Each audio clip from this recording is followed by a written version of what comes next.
All right, welcome back to our third lecture. और तीसरे सत्र में आप सभी का फिर से स्वागत है। We'll go forward a little bit and then we will have some time for question and answers and hopefully we'll have some time to pray as well. और थोड़ा सा और हम विषय से अध्ययन करेंगे, उसके बाद कुछ प्रश्न काल का समय होगा और थोड़ा समय हम प्रार्थना में बिताएंगे। So we explained a little bit about the manuscripts for the Bible. और हमने बाइबल के जो मूल लिपि है उसके बारे में बात की। Now, let's explain a little bit about how the translators do the translation. और आइए हम थोड़ी सी बात करें कि अनुवादकों ने किस प्रकार से अनुवाद किए। So especially in the English language, we have many different versions of the Bible. और देखिए अंग्रेजी भाषा में बहुत सारे अलग अलग अंग्रेजी के वर्जन्स मिलते हैं। Why are there so many different English translations, versions? और क्यों अंग्रेजी में इतनी विविधता है, इतने सारे अलग अलग वर्जन्स या अलग अलग अनुवाद उपस्थित हैं, उपलब्ध हैं? That's because of the way the translators do the translation. और उसका कारण है कि अनुवादकों ने जिस तरीके से उसका अनुवाद किया। One type of translation is word for word translation. और एक अनुवाद जो है शब्द से शब्द, शाब्दिक अनुवाद कहलाता है। So that is translation that is closest to the original text. और जो कि मूल लिपि है, बाइबल की जो मूल लिपि है उसके बहुत कम त्रुटि के पाया जाने वाला अनुवाद कहलाता है। Word for word translation. और वो बिल्कुल शाब्दिक होता है, शब्द से शब्द का अनुवाद होता है। And sometimes they may add a word in order to make the sentence proper, but they will put that in italics, meaning to say that this is not in the original text, it's been added to make the sentence read properly. और कई बार वो उस वाक्य को पूरा करने के लिए एक शब्द को जोड़ते हैं, लेकिन उस शब्द को स्पष्ट किया जाता है कि वो शब्द मूल लिपि में नहीं था, लेकिन वाक्य पूरा करने के लिए ये जोड़ा गया है। But word for word translation for us today is a little difficult to understand. लेकिन आज के परिवेश में हमारे लिए शाब्दिक अर्थ जो है, शाब्दिक अनुवाद जो है, वो समझने में मुश्किल होगा। So then translators will do something like thought for thought translation. तो अनुवादकों ने विचार से अनुवाद किया। What was the right thinking? I will put that in this language. Thought for thought. अनुवादकों ने देखा कि लेखक का विचार क्या है और उन्होंने उस विचार को लेकर उसका अनुवाद किया। विचार से अनुवाद। Then there is meaning for meaning. Third kind of translation. Meaning for meaning. This is what I think the writer meant. I will give that in this language. Meaning for meaning. और तीसरा अनुवाद जो है अर्थ से अर्थ, के लेखक का लिखने का मतलब क्या है, मैं जो उसका अर्थ समझता हूं उस अर्थ को मैं लिख रहा हूं, यानी कि उस लेखक का अर्थ क्या है और मैं जो समझ रहा हूं वो अर्थ लिख रहा हूं। So when Pastor Daniel is interpreting for me, और जब मैं पास्टर का अनुवाद कर रहा हूं, is he doing word for word or thought for thought or meaning for meaning? और तो मैं अनुवाद जब कर रहा हूं तो मैं शाब्दिक यानी कि शब्द से शब्द का, विचारों से विचारों का करता हूं, या मैं अर्थ निकालकर अनुवाद कर रहा हूं। No, I don't think he's doing word for word. He is doing thought for thought or meaning. He is trying to get you to understand the meaning of what I'm saying in English. और देखिए मैं प्रयास कर रहा हूं कि पासवान जो अंग्रेजी में कह रहे हैं उसका अर्थ और विचार आप तक आपकी भाषा में पहुंचाऊं। Right? he's not doing exactly word for word, then it won't come out correctly in Hindi. और देखिए अगर शब्द शब्द करूंगा तो वो हिंदी बिल्कुल समझ में नहीं आएगी। So he has to understand what I want to say, and then he will put that in Hindi and bring it to you. और मुझे समझने की आवश्यकता होगी कि वो क्या कह रहे हैं, उसके बाद में उस भाषा को जो मैं समझा हूं उसे हिंदी में प्रकट करूंगा। Right? So it's thought for thought, meaning for meaning translation. और ये विचार से विचार और अर्थ से अर्थ का अनुवाद हो रहा है। And another kind of translation, we call it paraphrase, which is more like a summary. Oh, this is the summary of what he said. और देखिए एक और अनुवाद होता है जिसे कथित या कथन का व्याख्यान करना, बताना होता है। So that is why we have so many different versions of the Bible or translations of the Bible. और यही कारण है कि बहुत सारे अंग्रेजी अनुवाद हैं, अंग्रेजी बाइबल के वर्जन्स हमारे पास में उपलब्ध हैं। Because the way the translation is done is different, because they are trying to help the reader understand. और क्योंकि जिस रीति से अनुवाद किए गए हैं वो अलग हैं, वो पढ़ने के लिए जो पाठक है उसको समझाने का प्रयास कर रहे हैं। Right? So the challenge with thought for thought or for meaning is some of the interpretation is already being done by the translators. और देखिए यहाँ पर चुनौती क्या है, जब हम विचार से विचार या मतलब से मतलब का अनुवाद करते हैं तो बहुत सारे मतलब जो हैं अनुवादकों के द्वारा किए गए हैं। So if we want to really get close to the original, we have to look at word for word translations. और यदि हमें बिल्कुल जो मूल लिपि है उसमें अगर दिखना है तो हमें वचन शब्द का शब्द जो अनुवाद किया गया उस पर ध्यान देने की आवश्यकता होगी। And if you really want to study, you go further and study Hebrew and Greek and try to understand the meanings of the original words. और यदि आप और अध्ययन करना चाहते हैं तो हमें इब्रानी भाषा में जो बाइबल है और यूनानी भाषा में है उसको अध्ययन करना पड़ेगा ताकि हम अच्छे से समझ सकें। Are you with me so far? मेरे साथ में हैं। Okay, just giving you an idea how to, study and why there are so many different translations of the Bible. और केवल आपको एक विचार दिया जा रहा है कि इतने सारे अंग्रेजी में क्यों अनुवाद है, इतने सारे वर्जन्स क्यों हमें प्राप्त हो रहे हैं। Now let's go to page number 10. और आइए हम 10 पेज में चलते हैं।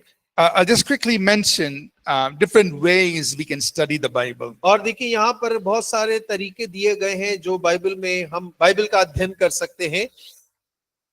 This is just for us to know that when we are studying scripture, we can approach it in many different ways. और जब हम बाइबल का अध्ययन करते हैं तो हम कई रीतियों से उसमें जा सकते हैं। Page 10, there is a devotional method. That means, or a passage, just looking at a passage and you are studying that passage by itself. और हिंदी में 12 नंबर के पेज पर है और वहां पहला है डिवोशनल पद्धति। एक हम पद लेते हैं, एक अनुच्छेद लेते हैं और उस पर फिर हम अध्ययन करते हैं। So you could take a portion of a chapter, a few verses. और आप एक अध्याय ले सकते हैं, एक पद ले सकते हैं या कुछ वचनों को ले And you study it. और फिर आप उस पर अध्ययन करें। Example. उदाहरण के लिए John chapter 15 verses 1 through 8. और यूहन्ना उसका 15 अध्याय उसका 1 से लेकर 8 वचन तक। Jesus said, I am the vine, you are the branches. और यीशु मसीह ने कहा, सच्ची दाखलता मैं हूं, तुम डालियां हो। And my father is the gardener, the husbandman. और मेरा पिता जो है वो माली है। Any branch in me that bears fruit, he prunes it so it can bear more fruits. और जो डाली मुझ में फलती है उसे छांटा जाता है ताकि वो और फल लाए। Abide in me and I in you, because the branch cannot bear fruit of itself unless it abides in the vine.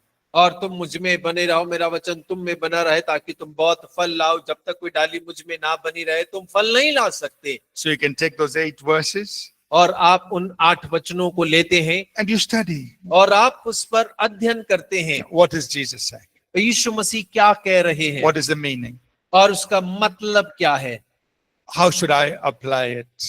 और मैं अपने जीवन में कैसे लागू करूं। Yeah, so that's like a devotional study, a passage study. और ये एक डिवोशनल पद्धति है, अध्ययन करने का तरीका है। There is a character study. और वहां पर एक चरित्र अध्ययन भी है। That means you look at the life of certain people in the Bible. और इसका मतलब है कि बाइबल के अंदर में कुछ व्यक्तियों के चरित्र को आप देखते हैं। Abraham, David, Daniel, so many different people. और अब्राहम है, मूसा है, दाऊद है, और भी बहुत सारे लोग।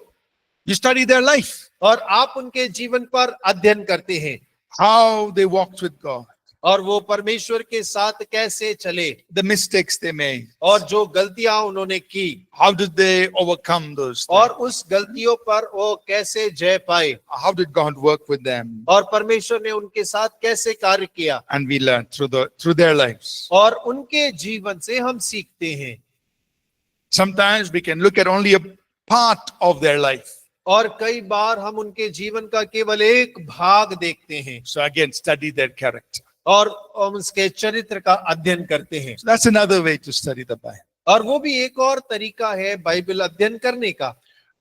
There's what we refer to as the word study, or the study on a certain theme.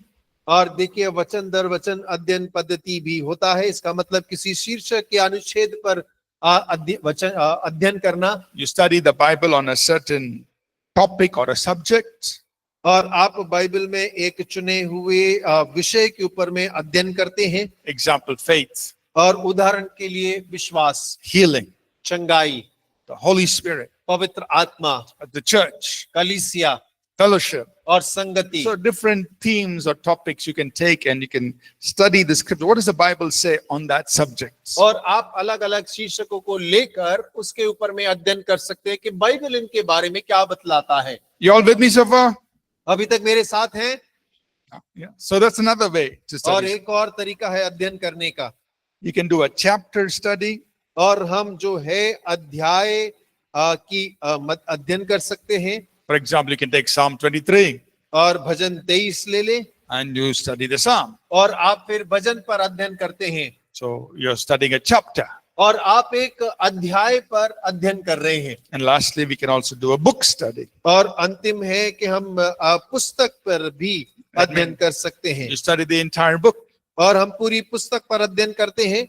Like in church, starting from next Sunday, we're going to start studying the Gospel of John. और जैसे कलीसिया में अगले रविवार से हम यूहन्ना की पुस्तक पर अध्ययन शुरू कर रहे हैं। So every year we study one book, one or two books from the Bible. और प्रति वर्ष बाइबल की एक और दो किताबों पर हम अध्ययन करते We हैं। go chapter by chapter और हम अध्याय दर अध्याय जाते हैं and we study. और हम उस पे अध्ययन करते हैं। So book study is another way to go through the Bible. और देखिए, पुस्तकों का अध्ययन भी एक और तरीका है बाइबल अध्ययन करने का। So just for you to know, and I would encourage us, over the coming years, of course, to try all of these approaches to studying the scriptures. और देखिए, आप सभी को प्रोत्साहित करते हैं आने वाले समयों में हम इन सभी तरीकों को बाइबल अध्ययन के लिए इस्तेमाल करें अपने जीवन के अंदर में।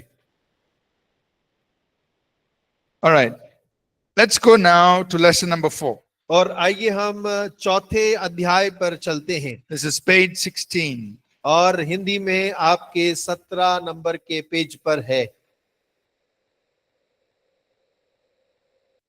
As we begin to look into how to study the scriptures, और देखिए, जैसे हम शुरू कर रहे हैं कि हम परमेश्वर के वचन पे अध्ययन कैसे करें, it's very important, first of all, we begin by depending on the Holy Spirit. और सबसे पहले ये बहुत महत्वपूर्ण हो जाता है कि हम आरंभ ही पवित्र आत्मा पर निर्भर होकर करें।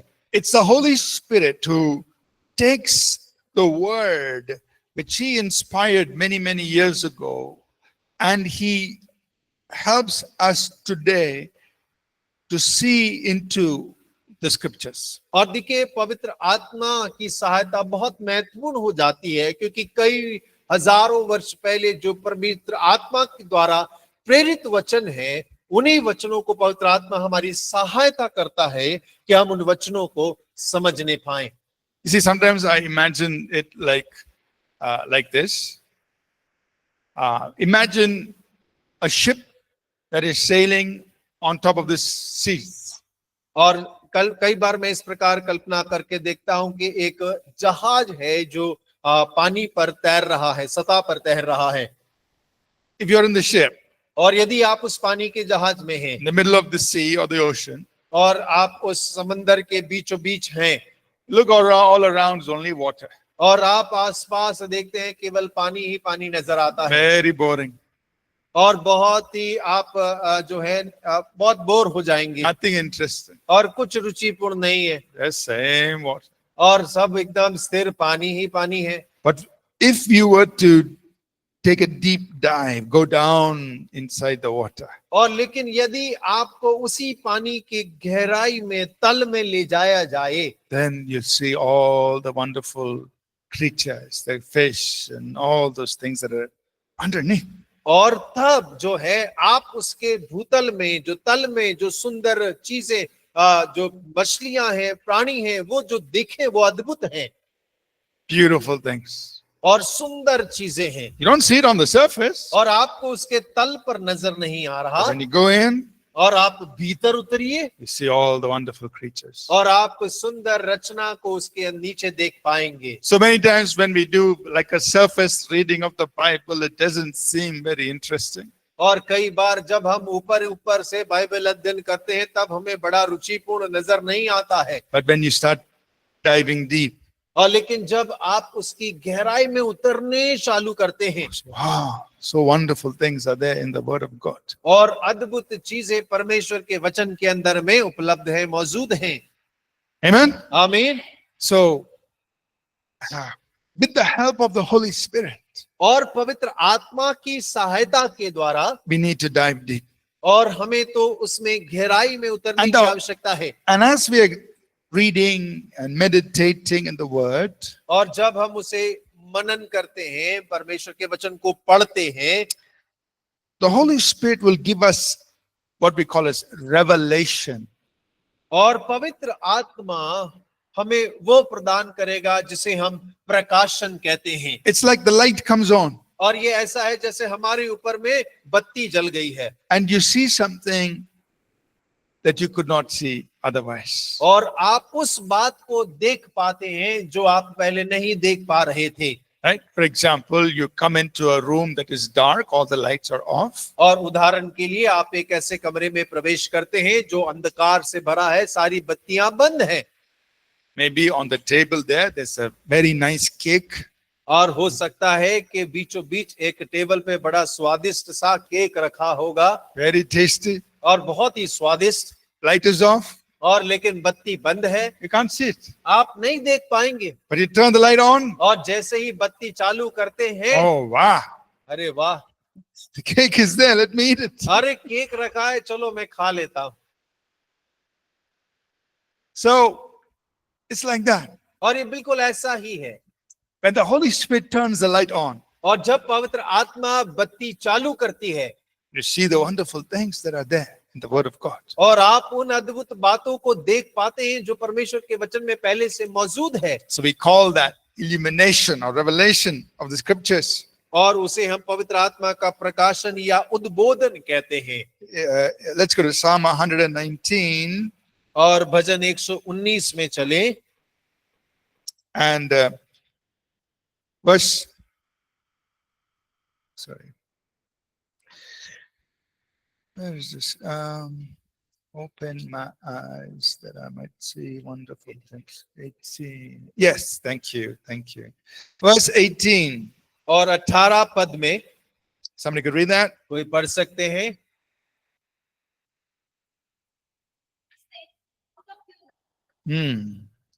That is all, when you read the Bible, और जब आप बाइबल पढ़ते हैं, this is a good prayer to pray. और ये एक अच्छी प्रार्थना है करने के लिए। Yeah, let us all pray.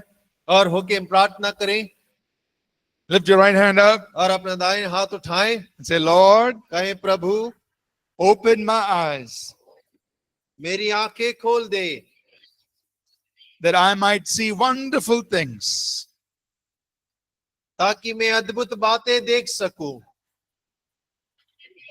in your words. तेरी व्यवस्था में।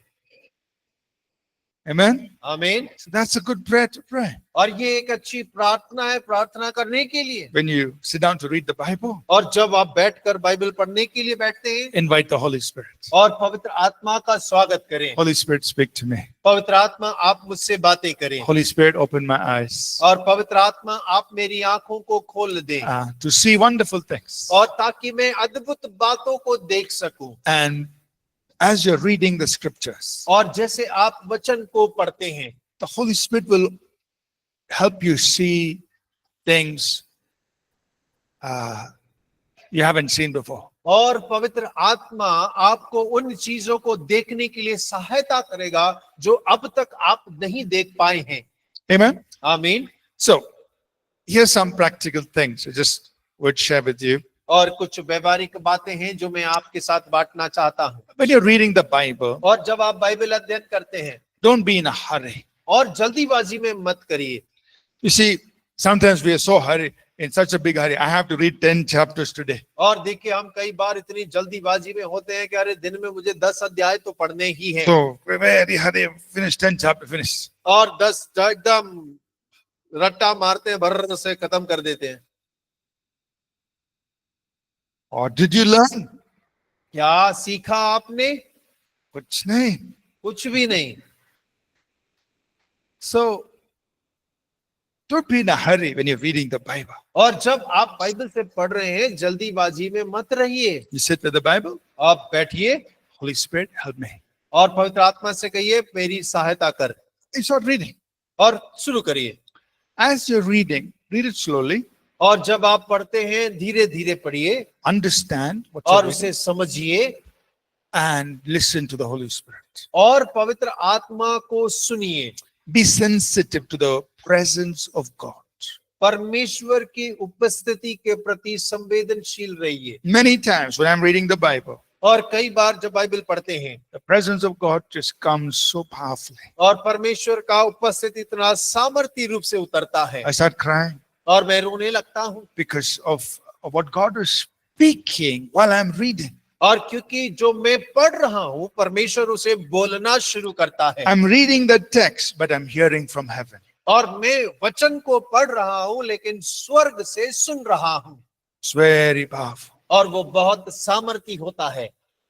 I remember sometimes there have been times when I've just read one verse. और देखिए मुझे याद है कई बार ऐसे समय कि मैंने केवल एक वचन पढ़ा। Some time back, I remember it was my time to read the Gospel of Mark. और कुछ समय पहले मेरा समय था कि मरकुस की पत्री को मैं पढूं। I opened my Bible, और मैंने अपनी बाइबल को खोला Mark chapter 1, verse 1. और मरकुस पहला अध्याय उसका पहला वचन।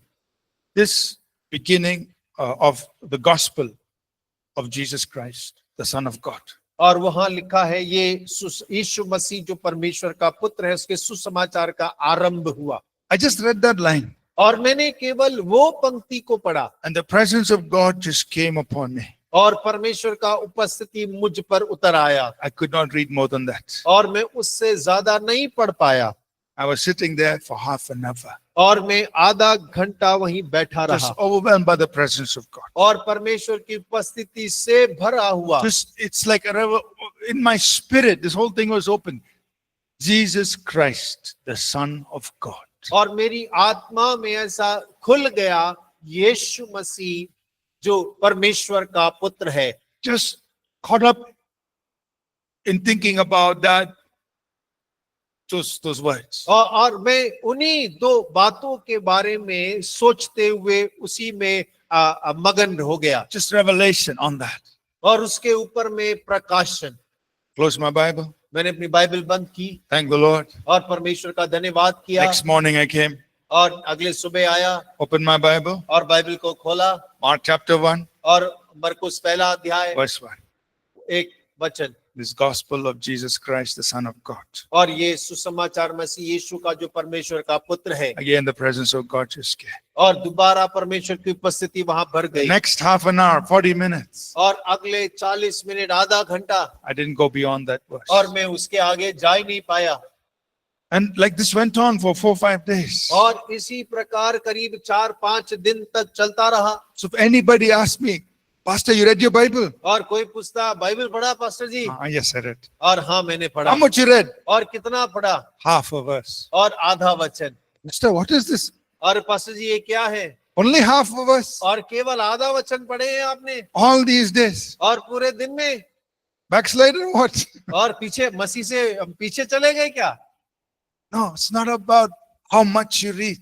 और देखिए इसके बारे में नहीं है कि कितना अधिक आप पढ़ते हैं, It's about the revelation God is speaking. और ये प्रकाशन के बारे में है जो परमेश्वर आपसे बात करता है। Are you understand? आप समझ रहे हैं? And so over those whole period of 4-5 days, I was just caught up in Jesus Christ, the Son of God. और देखिए वो 4-5 दिन केवल इसी बात से मसीह यीशु परमेश्वर का पुत्र, मैं उसी में लगा रहा। And I went back way into time before creation. और देखिए मैं वो सृष्टि के पहले के समय में पहुंच गया। Who was the Son of God before the creation? और सृष्टि से पहले परमेश्वर का पुत्र कौन था? What all happened till creation? और सृष्टि तक क्या हुआ? What all happened after that? और सृष्टि के पश्चात क्या हुआ? The Son of God. और परमेश्वर का बेटा। So that whole revelation just lost in that. और देखिए उसी प्रकाशन में हम हो गए। Are you with?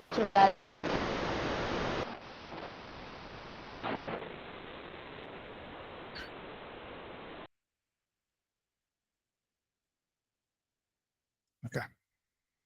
All right. So, and then, that year in December, I preached that sermon on Christmas Day. और देखिए उस साल में दिसंबर में बड़े दिन की सभा में मैंने उस संदेश का प्रचार किया, The Son of God. और परमेश्वर का पुत्र। But where did I get that sermon? लेकिन मुझे मिला कहाँ वो संदेश? It was that 4-5 days of just being overwhelmed by the presence of God. Just reading Mark chapter 1, verse 1. और देखिए केवल वो 4-5 दिन के अंदर जब मैं मरकुस पहला अध्याय पहला वचन का अध्ययन कर रहा था, तब मुझे वो संदेश मिला। Are you understanding? आप समझ रहे हैं? Like this, many times as I'm reading the scriptures, I'm not just reading the text, but I'm also listening to what the Holy Spirit is saying. और देखिए ऐसा ही कईयों बार मैं केवल वचन को नहीं पढ़ता हूँ, लेकिन मैं स्वर्ग की आवाज को भी उसी समय पर सुनता भी हूँ। Because God is speaking through His word. क्योंकि परमेश्वर बात करता है अपने वचन के आधार पर, Right? And we have to listen. Don't be in a hurry. और तो इसलिए हमें सुनने की आवश्यकता है, जल्दीबाजी में मत रहिए। So many times I don't even read one chapter in a day. और देखिए कईयों बार मैं एक अध्याय भी पूरे दिन में नहीं पढ़ पाता हूँ। Sometimes I will be on a part of a chapter for many days. और कई बार मैं एक अध्याय के एक ही भाग में कई दिन तक बना रहता हूँ, Until I feel that, okay, now it's time to move on. और जब तक के मैं इस बात को महसूस नहीं करता कि ठीक है अब आगे बढ़ने का समय हो गया है। I keep soaking in those scripture, that passage, until I feel God has put in my heart what He wants to tell me through those verses, maybe 5 verse, 10 verse, part of a passage. Then I move on. और देखिए जब तक कि मैं अपने आप को उस पद से या 5-10 वचनों से भर नहीं लेता, मैं अपने आप को इस बात से संतुष्ट नहीं हो जाता कि ठीक है परमेश्वर ने मुझसे अब बात कर ली है, मुझे आगे बढ़ने की आवश्यकता है, तब तक मैं वही रुका रहता हूं। Amen. आमीन। And then in addition to doing that, we have to learn how to study, meaning how to interpret things correctly. We will come to it. और देखिए उसके साथ साथ हमें इस बात को भी सीखने की आवश्यकता है कि सही व्याख्यान करना या अर्थ बताना कैसे होगा, उसके बारे में भी हम आगे सीखेंगे। So, top of page 17. और 17वें पेज पे अगर आप देखेंगे तो the illumination of the Spirit, what it is not. और हिंदी में 17 के अंतिम में लिखा है आत्मा का प्रकाश वह क्या नहीं है। While we are encouraging all of us to receive revelation and illumination from the Holy Spirit, और जब हम पवित्र आत्मा से प्रकाश पाने के लिए हर एक जन को प्रोत्साहित करते हैं, we must also be careful to make sure that what we are hearing, that it is aligned to the proper interpretation of Scripture. और हमें उसके साथ इस बात पर ध्यान देने की आवश्यकता है कि जो हम सुन रहे हैं वो सही अनुवाद की पंक्ति के अंदर भीतर ही होना चाहिए. I cannot claim to have heard something from God that contradicts correct interpretation of Scripture. और मैं इस बात की घोषणा नहीं कह सकता हूं कि मैंने परमेश्वर से कुछ सुना है और जो मैंने सुना है वो परमेश्वर के वचन का विरोधाभास मिलता है. ऐसा नहीं हो सकता. Example. उदाहरण के लिए, Suppose somebody is reading through the first few chapters of the book of Revelation. और प्रकाशित वाक्य के कुछ पहले अध्यायों से कोई अध्ययन कर रहा है. Many times it says the seven spirits of God. और कई जगह पे कई बार ऐसा कहा गया परमेश्वर की 7 आत्माएं. Oh, I was meditating and I received a revelation. There are 7 Holy Spirits. और फिर हम ऐसा ना कहें कि मैं तो मनन कर रहा था, उसके बाद पवित्र आत्मा ने मुझे प्रकाशन दिया कि 7 प्रकार की पवित्र आत्माएं हैं. Like God the Father, God the Son, there are God the 7 spirits. और देखिए जैसे पिता परमेश्वर पुत्र है, वैसे ही परमेश्वर 7 आत्माएं हैं. 7 different spirits. और 7 अलग अलग आत्माएं हैं. No, नहीं, there's only one Holy Spirit. और केवल एक ही पवित्र आत्मा है. He has many facets to who he is. और देखिए उसके कई अलग अलग मानक हैं कि वो क्या है. There are many titles for the holy person of the Holy Spirit. और पवित्र आत्मा जो व्यक्तित्व है उसके शीर्षक हैं बहुत सारे. Just like for the title, different titles for the Lord Jesus. और जैसे उदाहरण के लिए यीशु मसीह के लिए अलग अलग शीर्षक दिए गए हैं. Jesus is the Lamb of God. He's the bread of life. He's the light of the world. He's the resurrection. So many different titles for और Jesus. यीशु मसीह जो परमेश्वर का मेमना है, जीवन की रोटी है, जगत की ज्योति है, और बहुत सारे शीर्षक उसके लिए दिए गए हैं. So even for the Holy Spirit, there are different, he's a spirit of wisdom, he's a spirit of understanding, he's a spirit of counsel, so many titles. और वैसे ही पवित्र आत्मा के लिए दिया गया बुद्धि का आत्मा, ज्ञान का आत्मा, समझ का आत्मा. But he's only one Holy Spirit. और लेकिन केवल एक पवित्र आत्मा. But suppose somebody says, और लेकिन सोच लीजिए कि कोई कह रहा है there are 7 Holy Spirits. और 7 पवित्र आत्माएं हैं. God told me. परमेश्वर ने मुझसे कहा है. Then we say, no, that's not correct. और हम कहेंगे नहीं, वो सही नहीं है. I understand. आप समझ रहे हैं? Because these kinds of interpretations have happened. और इस प्रकार के अनुवाद हो चुके हैं. Many well-known, highly respected, highly anointed preachers, ministers of God have come out with some wrong teaching and wrong interpretation. और देखिए बहुत जाने माने अभिषिक्त परमेश्वर के दास लोग ऐसे शिक्षाओं के साथ में आ गए हैं जो प्रचार करते हैं. But when we listen, लेकिन जब हम सुनते हैं, we have to ask the question. और हमें एक प्रश्न पूछने की आवश्यकता है. Is that the correct interpretation of Scripture? क्या ये वचन का सही व्याख्यान या अर्थ है? They may claim revelation or illumination. और हो सकता है कि वे इस बात की घोषणा करें कि ये प्रकाशन है. But every revelation, every interpretation must be examined in the light of the rest of Scripture. और हर एक प्रकाशन, हर एक अनुवाद को बाकी के वचनों के प्रकाश में जांचने की आवश्यकता है. All right? ठीक है? So while I am encouraging all of us to ask the Holy Spirit for revelation and illumination, we must also remember that whatever we receive through revelation and illumination must be subject to the correct interpretation of Scripture.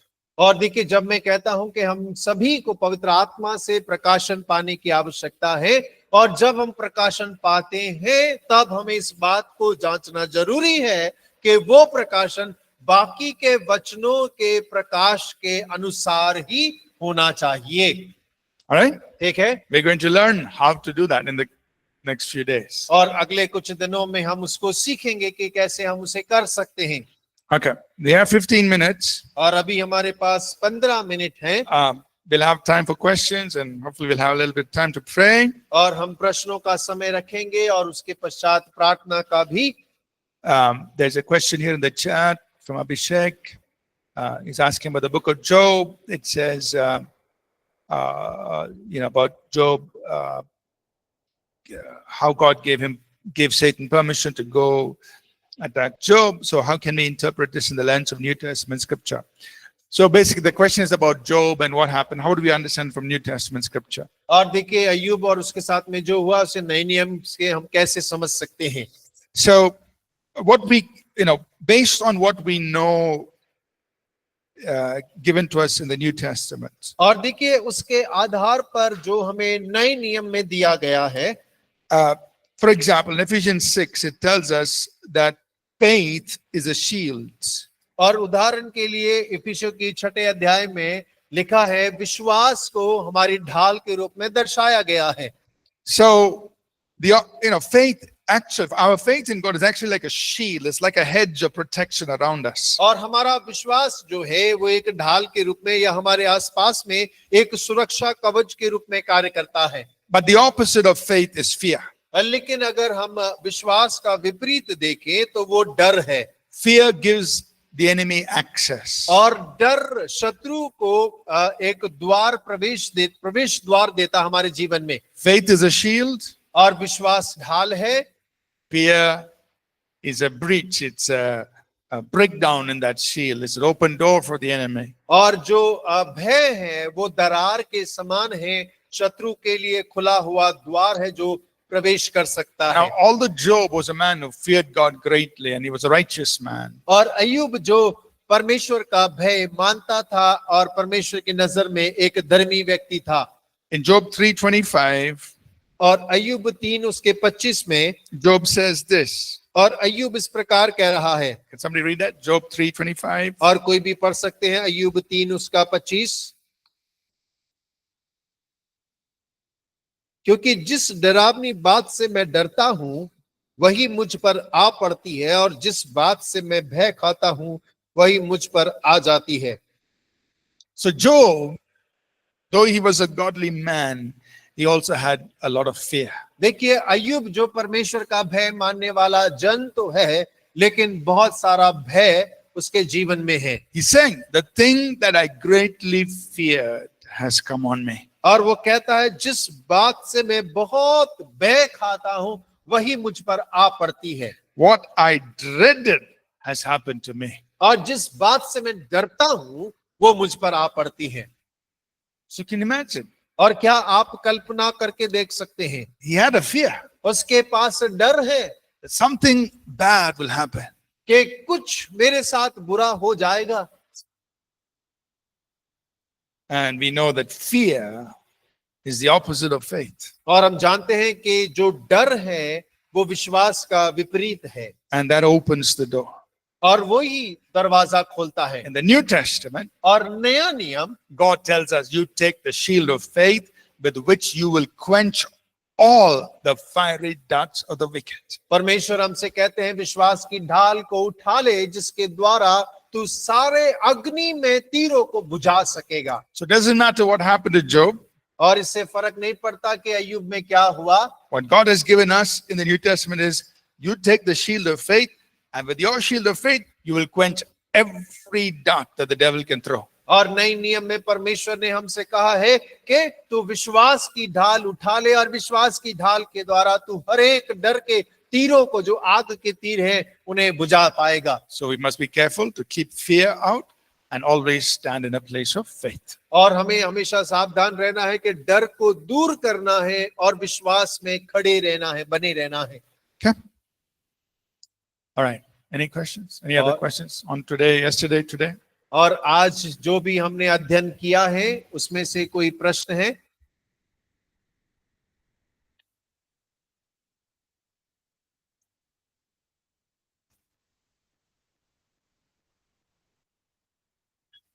Hello sir, मेरा एक question है। जैसे कि Martin Luther जो था अनुवाद किया है सरल रूप में वचन को, तो मेरा क्वेश्चन ये है कि कुछ वचन उसमें जो लिखा गया था पहले, उसमें से कुछ छूट गया है कि पूरा सारी बात बाइबल में ही लिखा हुआ है?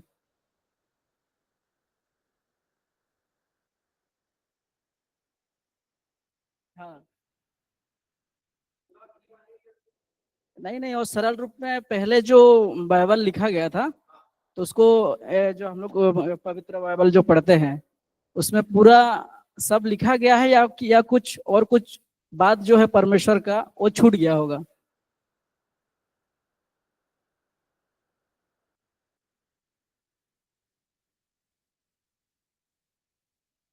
Yes. Yeah. Um, so we, in English, we call it the canon of scripture. I don't know how you will. और देखिए अंग्रेजी में वचनों का कैनन करके शब्द का इस्तेमाल किया गया है। That means these are the books of the Bible. The canon. Only these are the books of the Bible. और जिसका अर्थ है कि कैनन का मतलब होता है कि ये ही मात्र बाइबल की पुस्तकें हैं। So how did that happen? और वो कैसे हुआ? The Old Testament was preserved by the priests and the scribes. पुराने नियम की पुस्तकें जो हैं वो याजकों के द्वारा और सदूकियों के द्वारा जो है उन्हें संभाल के रखा गया। And they only chose the books that were inspired by the prophets. और उन्होंने केवल उन्हीं किताबों को चुना था जो भविष्यद्वक्ताओं के द्वारा प्रेरणा के द्वारा लिखी गई हैं। So from beginning, और शुरुआत से they had only these selected books. और शुरुआत से ही उनके पास में ये चुनिंदा पुस्तकें थी। The words that came through people who are recognized to be prophets of God. और ऐसे लोग जो परमेश्वर के भविष्यद्वक्ता करके जाने गए, उनके द्वारा लिखी पुस्तकों के केवल कोई पुस्तकें। And so about by 400 years before Christ, और मसीह यीशु के से पहले 400 वर्ष the Old Testament scriptures was, we say, canonized. That means these were the books of the Old Testament by Malachi the prophet up to Malachi, right from Genesis to Malachi. Those books were finalized. और देखिए उत्पत्ति से लेकर मलाकी तक जो है केवल cannon करके उन्हें कहा गया कि यही पुस्तकें हैं जो अंतिम रूप हैं। After Malachi, they did not add any, the Jewish priests and scribes, they did not add any other books after the prophet Malachi. और भविष्यवक्ता मलाकी के बाद में यहूदी जो याजक हैं उन्होंने कोई भी पुस्तक उसमें नहीं जोड़ा है। There were a lot of other scripts, or not scriptures, but other texts that were written during those 400 years. और लेकिन 400 साल के मध्य में और भी ऐसे लेख हैं जो लिखे गए, but they did not accept them as scriptures because they didn't come to the mouth of prophets of God. और उन लोगों ने उसे वचन का रूप नहीं दिया, उसे वचन कहकर नहीं माना, क्योंकि वो किसी भविष्यद्वक्ता के मुख से नहीं निकले थे। They're just literary texts. People just wrote some things. और वो तो बिल्कुल सामान्य रूप से लोगों के द्वारा लिखे गए लेखने थी, किताबें थी।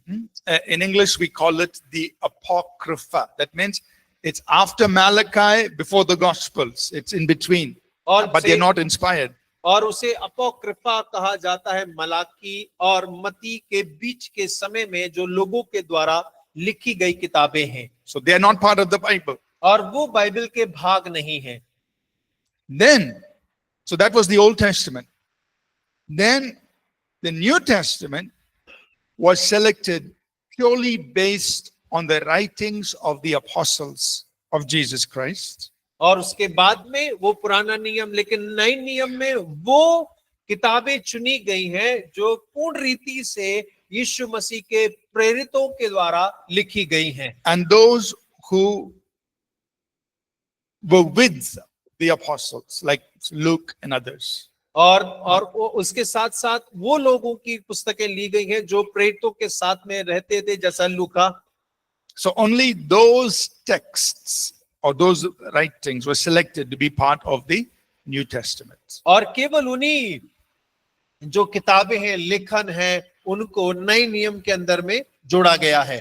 So by 300 AD, और 300 एडी के मध्य में the New Testament and the entirety of the Bible was finalized. और नया नियम और पूरी बाइबल जो है उसको अंतिम रूप दे दिया गया था। That means the Old Testament was already there, और इसका मतलब है पुराना नियम पहले से था, and then the books of the New Testament were finalized, and that became the whole Bible by और- 300 AD. और देखिए कि उसके बाद में नया नियम की किताबों को अंतिम रूप दिया गया और 300 एडी के अंदर ही पूरी बाइबल जो है उसे अंतिम रूप दिया गया, तैयार कर दिया गया। Right? So then it was translated into Latin and so on. So by the time Martin Luther came, that was almost 1200 years later. और जब तक मार्टिन लूथर आए वो 1200 वर्ष हो चुके थे। He came around 1570, in the 1500s, 1570.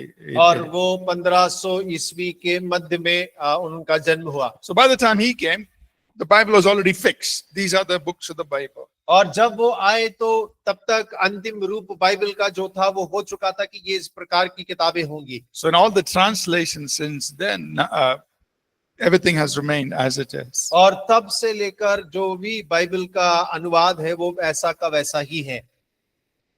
और एक क्वेश्चन है, जैसे कि वचन मुझे याद नहीं आ रहा है, लेकिन कुछ जगह में लिखा है कि मैं गुप्त बातों को बताऊंगा, है ना।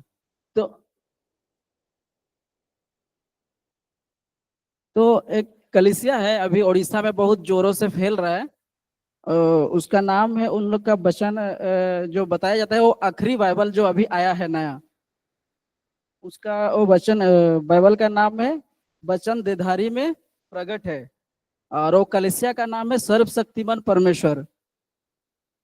और उसमें कहा जाता है कि यीशु मसीह 2017 से 17-18 से अभी उड़ीसा में फैल रहा है, यीशु मसीह प्रकट ऑलरेडी हो चुका है, और वो लोग ज्यादा टारगेट करता है मसीही लोग को, तो उसको किस प्रकार से देखें?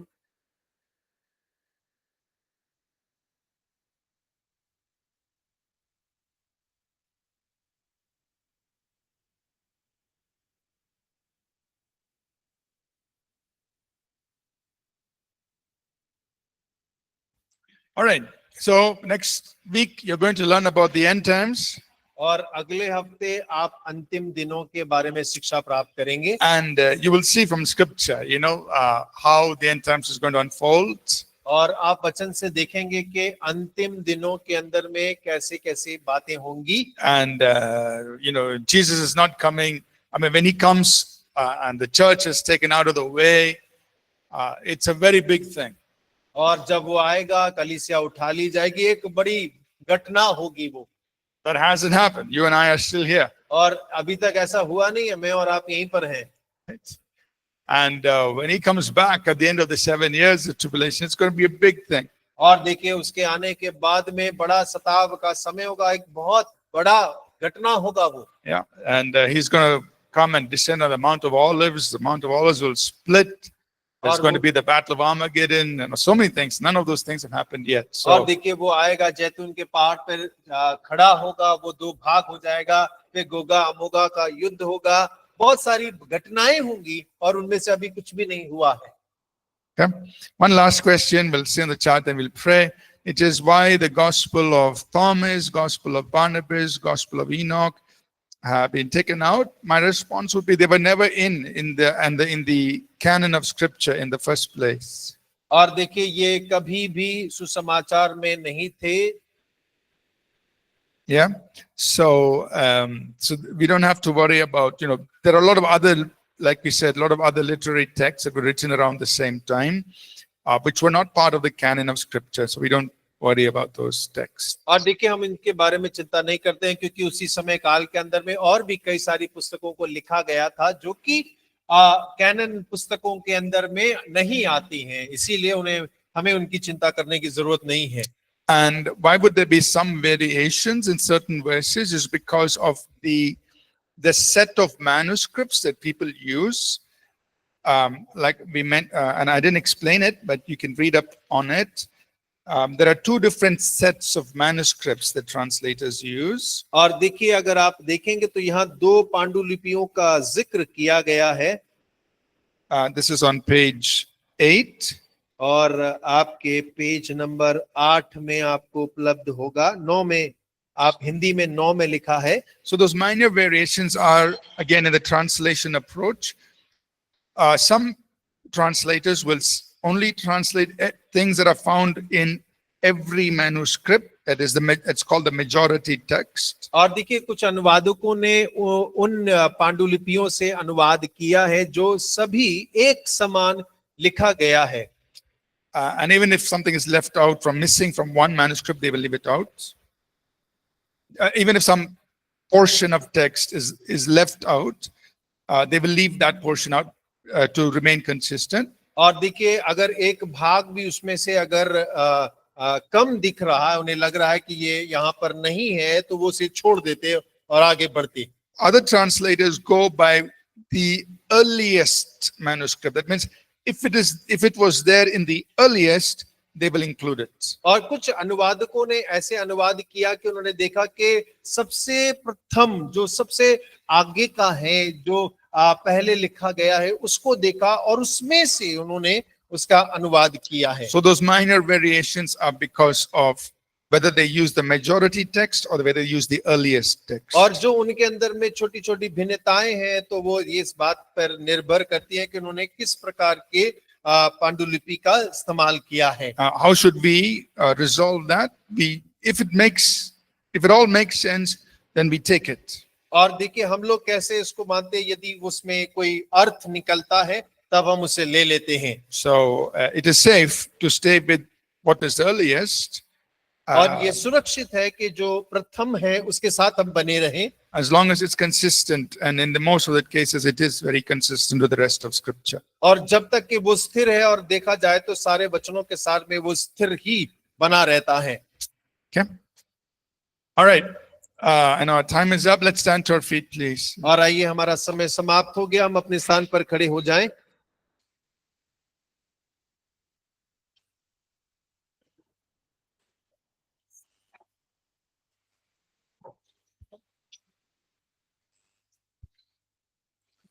All right, let's just pray and then we will dismiss. आइए हम प्रार्थना करें। Father, we just thank you for this opportunity to learn. पिता, हम इस मौके के लिए, सीखने के मौके के लिए धन्यवाद करते हैं। And we invite your Holy Spirit to minister to each of us. पवित्र आत्मा, हम आपका स्वागत करते हैं कि आप हम सब के मध्य में कार्य करें। And as each of us read the scriptures, और जैसे कि हम सब वचन को पढ़ते हैं, God, that we'll encounter you. कि हमारी मुलाकात आपसे होने पाए, We'll encounter your presence. आपकी उपस्थिति से हमारा मुठभेड़ होने पाए, We'll encounter you speaking to our hearts. और परमेश्वर आपसे हमारी मुठभेड़ होने पाए कि आप हमारे हृदय में सीधा बात करें, So that our lives will be changed. ताकि हमारा जीवन बदल जाए। Lord, give each one here encounters with you through your word. परमेश्वर, हर एक जन जो यहाँ मौजूद है, आपसे उनकी मुलाकात होने पाए। May your presence come upon them powerfully as they open up the scriptures. और परमेश्वर, जैसे हम वचन को खोलते हैं, आपका सामर्थ बड़ी सामर्थ के रूप से हर एक के ऊपर में उतरने पाए। Open our ears to hear. और हमारे कान खुल जाए सुनने के लिए, Open our eyes to see. और हमारी आंखें खुल जाएं देखने के लिए, Open our hearts to understand. और हमारे हृदय खुल जाएं समझने के लिए, May we receive your wisdom, और हम तेरी बुद्धि प्राप्त करने पाएं, your truths. और आपका सत्य। We thank you, Father. धन्यवाद पिता, In Jesus' name. यीशु के नाम से, Amen. आमीन।